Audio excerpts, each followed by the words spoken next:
মৃত্যু আসার আগেই আপনার পরিবারকে যে সমস্ত বিষয়ে ওসিয়াত করে যাবেন। নাম্বার 1, মাইকে আমার মৃত্যুর খবর বলবেন না। নাম্বার 2, আমার মৃত্যুর সংবাদ শুনলে পড়ুন ইন্না লিল্লাহি ওয়া ইন্না ইলাইহি রাজিউন। নাম্বার 3, আমার মৃত্যুকে অকাল মৃত্যু বলবেন না, কারণ আমি আমার নির্ধারিত রিজিক ভোগ করে ফেলেছি। নাম্বার 4, আমাকে নিয়ে কেউ বিলুপ মাতম করবেন না এবং জোরে কান্নাকাটি করবেন না, কারণ এটি সুন্নাহ বিরোধী কাজ। নাম্বার 5, আমার মৃত্যুতে কুলখানি, চল্লিশা, মিলাদ করবেন না, কারণ এটা স্পষ্ট বিদাত। গোপনে দান সদকা করুন এবং এতিমদের খাওয়ান। নাম্বার 6, যারা আমার মৃত্যুর খবর শুনবেন বা যারা আমার মৃত্যুর সময় থাকবেন তারা অবশ্যই আমার জানাজায় অংশগ্রহণ করার চেষ্টা করবেন এবং আমার জন্য আল্লাহর কাছে দোয়া করবেন। নাম্বার 7, আমার লাশ মাহরম ছাড়া কাউকে দেখাবেন না। নাম্বার 8, আমার লাশকে সুন্দরভাবে গোসল করার ব্যবস্থা করে দিবেন। নাম্বার 9, লাশ দাফন ইসলামিক রীতিনীতি অবলম্বন করুন, সমাজের নয়।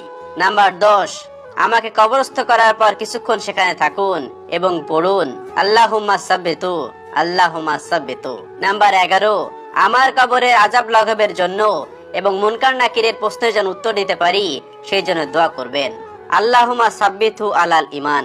নাম্বার 12, আমার হয়ে দান সদকা করবেন। নাম্বার 13, আমার সাদাকায়ে জারিয়া চালু থাকলে সেটার ব্যাপারে খোঁজ নেবেন এবং সেগুলোকে সমুন্নত করার চেষ্টা করবেন। নাম্বার 14, আমার পরিবারের খবর নেবেন। নাম্বার 15, আমার মৃত্যু থেকে এই শিক্ষা নিয়ে ফিরে যাবেন আপনার সময়ও অতি নিকটে। নাম্বার 16, আমার ছবি কোথাও দিবেন না, সমস্ত ছবি মুছে ফেলুন। নাম্বার 17, আমার পাওনা আমার পরিবারকে ফিরিয়ে দিবেন, না হলে সাদগায়ে জারিয়া করবেন আমার জন্য। তাও না পারলে আজীবন আমার জন্য দোয়া করবেন, আমি ক্ষমা করে দিব ইনশাআল্লাহ।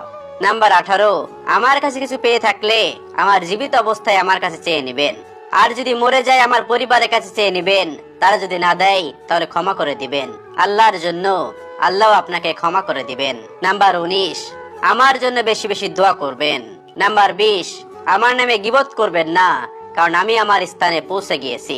নাম্বার 21, আমার ছবি মোবাইলে তুলে রাখবেন না, কারোর ফোনে থাকলে ডিলিট করে দিবেন। নাম্বার 22, গোপনে আমার পরিবার, গরিব ইয়াতিম মানুষদের খাওয়াবেন, আমার নামে দান সদকা করার চেষ্টা করবেন। নাম্বার 23, বাসায় আমার ছবি থাকলে ফেলে দিবেন, টাঙিয়ে রাখবেন না দেয়ালে। এবং আমরা বেশি বেশি করে আল্লাহ তাআলার কাছে সবকিছুর জন্য পানাহা চাইবো। হে আল্লাহ, আপনাকে না দেখেই যেমন আমি বিশ্বাস করি, কিয়ামতের ওই কঠিন দিনে আমার আমল নামা না দেখেই আমার দিনটি সহজ করে দিবেন। আমিন।